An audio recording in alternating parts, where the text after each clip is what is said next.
All right, well, Chiefpigskin.com here with Ben Watson, tight end for the Cleveland Browns. And Ben, we just had a great speech from you. I wish I would have taped the whole thing, talking about choices that these young athletes make, character, integrity.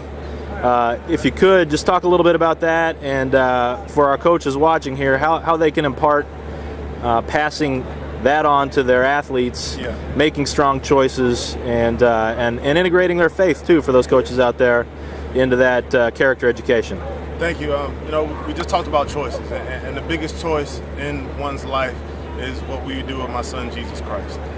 That is the number one choice that an individual makes in their life, whether you play football, whether you're in business, whether you're a child or an adult. The number one decision is what do you do with Jesus Christ, because we've all sinned and we fall short and we need his salvation. We need what he did on the cross to make us right with God. So over everything, that's the number one choice. And when you get that choice right, you have a chance to get the other choices right. By doing first things first, by making that choice, then underneath that you get your integrity, then you get your character, because without that choice you're just trying to do good things, and that doesn't make you right before God. So specifically for coaches have a chance to shepherd kids. God has put them in a great position to be a parent to some of these kids who don't have them, and to be a parent to some of the kids whose parents aren't that great, honestly. You're with kids more than their families are. They look up to you. They know guys who went through the program before them. My coach was Jimmy Wallace back in Rock Hill, South Carolina, and he was a coach there for decades. So people knew about him when they were little kids and then had a chance to be with him. And the number one thing a coach can do is obviously teach them football, but teach them about life. You have these kids for maybe 4 years, and in that 4 years you have a chance to change their life and also change their children's life, change them for generations. You have a chance to impart wisdom and knowledge to them in a way that few people do, because sport brings people together in a way that really nothing does. So, my challenge to coaches is to first get your decision right, decide where you're going to stand. If you're going to stand for the Lord, stand for him in all areas of life. Kids can tell hypocrisy, number one, above all. Be true. Be true to the kids. Yes, you get upset. Yes, it's football. Yes, it's sports. You get upset, but be true to who you say you are. And if you're not, apologize to them. They can respect that. So number one, get your decision right with God. Get yourself right with God. And then impart that to your kids in any way that you can. I mean, we all know that there's certain restrictions, stuff that you can and can't say. But to be honest with you, there's always prayer before a football game. So I don't see why you can't say and you can't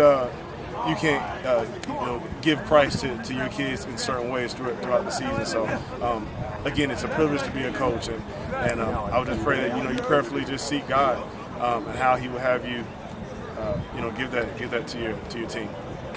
Well, how about you, Ben? You're going on your 10th season here in the NFL, right? Ninth or 10th? Ninth season. Yeah. How about life? Life after the NFL? Is coaching in the mix there? I've never really had a desire to be a coach. Never. But I just talked to a guy that's actually a coach for the Browns. He's our running back coach, and he said he was the same way. But then when he got away from the game, he wanted to come back. Now he's coaching. So I'm not going to rule anything out right now.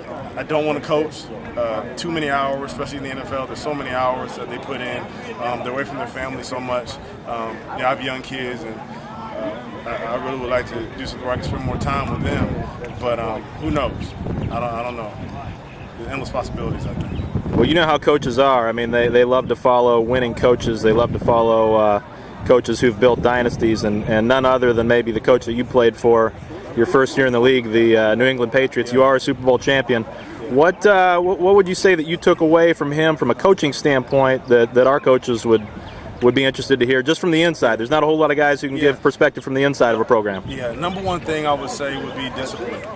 And by discipline, I don't just mean conduct. Obviously, conduct is a huge part of discipline.